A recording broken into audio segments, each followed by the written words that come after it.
E nesta quinta-feira, no quadro Saúde Mental, eu tenho o prazer de receber aqui no estúdio da TVCI a doutora Carlis Longo. Ela que é psicóloga e vai trazer importantes informações para o público de casa. Doutora, prazer enorme tê-la aqui mais uma vez. Muito obrigado por atender ao nosso convite e participar do Bom Dia Litoral. E eu começo a nossa conversa fazendo uma pergunta que, neste momento, no avanço da tecnologia, é muito pertinente, que são os riscos do uso de inteligência artificial para tomar decisões por parte dos terapeutas. A gente sabe que, talvez na ânsia de otimizar o seu tempo, o seu atendimento, os terapeutas vão lá e pedem auxílio da inteligência artificial. Mas o que isso pode representar de risco para o atendimento aos pacientes? Muito bom dia, seja bem-vinda. Bom dia, Pierre, bom dia você que nos acompanha.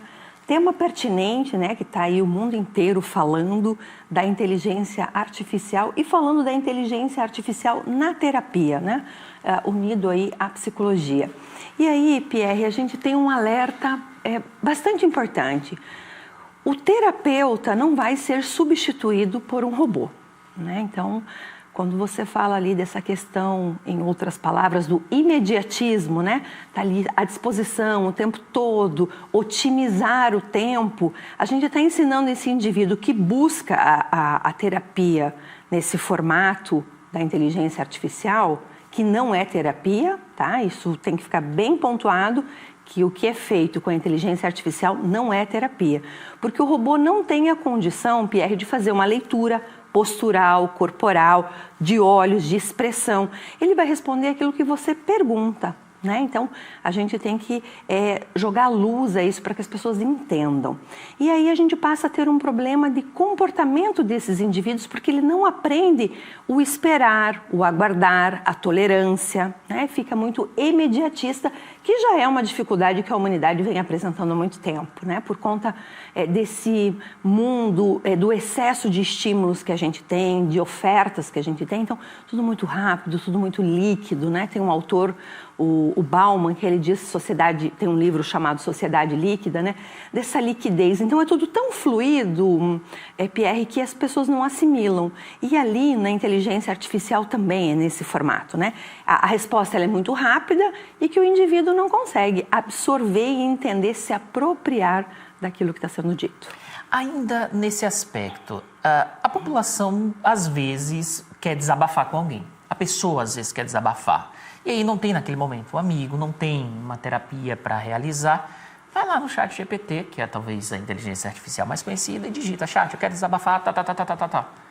Qual o risco, qual o problema nisso? Ou melhor, a pessoa pode ter essa atitude de desabafar com a inteligência artificial, doutora?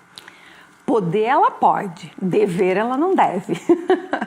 São coisas diferentes, né, Pierre?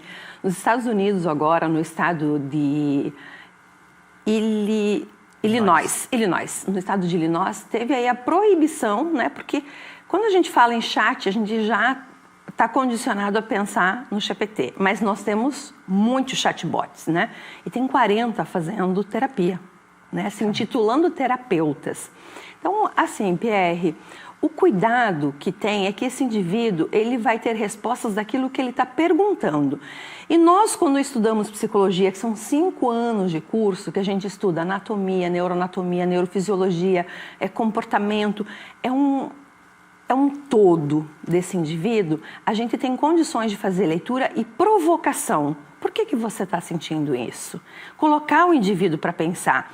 A inteligência artificial não faz isso, ela te dá uma resposta, mas ela não te provoca a pensar. Ela não te provoca a entender o porquê que você está naquele lugar. E mais ainda, Pierre, que é uma das questões mais graves que a gente tem visto, que vem a questão da proibição. Se eu digo lá para o chat: olha, eu estou me sentindo triste, eu estou hoje com vontade de chorar, ela pode te dar o diagnóstico de depressão. E para nós termos um diagnóstico de depressão, nós temos 9 critérios aí no DSM e tempo de permanência nesses critérios. Então, é algo mais amplo, mais robusto e mais aprofundado. Então, um dia você está triste, você chorar, às vezes uma semana, não estou legal, mudei de emprego, perdi um companheiro, faleceu alguém, perdas na vida, mudanças, e que eu não estou preparado para isso. Naquele momento, o choro, o sentir triste é uma reação fisiológica e natural, né?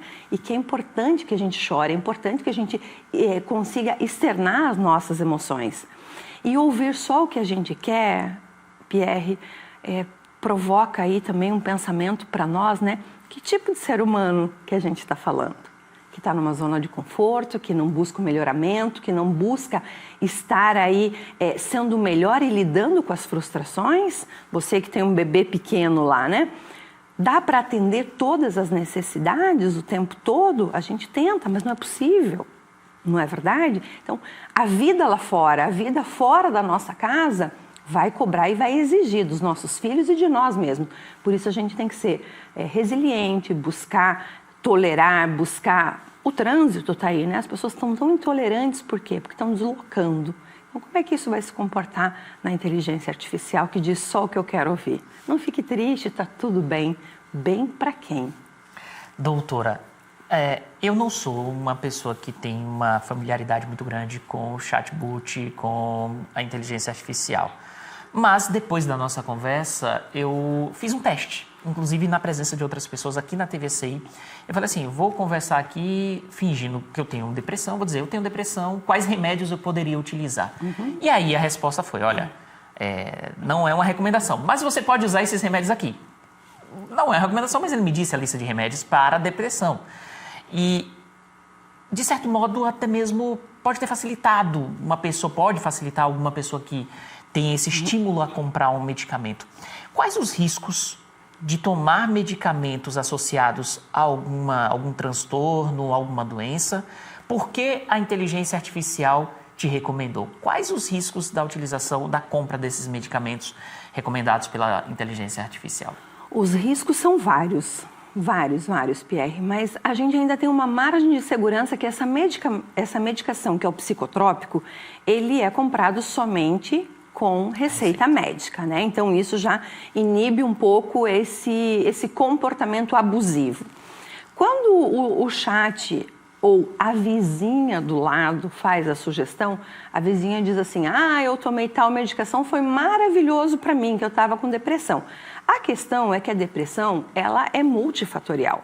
Então, o que te levou? Foi um excesso? Foi uma falta?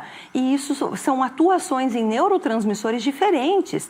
Então, a medicação, apesar de ser depressão, a medicação também vai ser diferente. Você corre o risco de tomar a medicação erroneamente, não é a que você precisa tomar. Então, eu estou muito excitada, muito eufórica, comendo demais, ingerindo muita bebida alcoólica, eu vou tomar uma medicação que é para depressão, mas que ela é excitatória, porque ela é para pessoas que estão catatônicas, não tenho vontade, mas como eu não sei, eu já estou eufórica, eu tomo aquela medicação, eu potencializo isso, entende? Como é perigoso isso? Ou então, o contrário, o fármaco, ele é para você ficar mais tranquilo, para diminuir, desacelerar, só que você já está desacelerado. Mas você não sabe que aquela medicação tem essa função. Então, você vai ficar mais catatônico, né? Que a gente chama aquele cara que não levanta, ele fica na cama e não tem força, não tem o ânimo. Então, é bastante perigoso. Doutora, foi um prazer enorme tê-la aqui. Muito obrigado pela participação, pela aula de psicologia, pela aula dos alertas e dos riscos da utilização da inteligência artificial em substituição ao terapeuta. A população pode usar, mas para outros fins, que não seja para o fim terapêutico. Nós estamos no Conselho Regional de Psicologia em período eleitoral, aí nós estamos em campanha, e teve um debate no sábado passado, Pierre, e as 3 chapas, unânime a preocupação com a inteligência artificial dentro da terapia. Então, assim, as propostas, o pessoal está olhando para isso porque é bastante grave, a gente vai ver, tem aquelas terapias alternativas que as pessoas buscam e aí vem para o nosso consultório mutilado, muito machucado. Então, pessoal, fico alerta, cuidado, não substitui o psicólogo. Se você está sentindo algum problema em saúde mental, alguma dificuldade, busque um psiquiatra, busque um psicólogo. O ChatGPT vamos deixar para outras funções aí. Muitíssimo obrigado, doutora. Um abraço. Até uma próxima oportunidade. Eu que agradeço. Um bom dia a todos.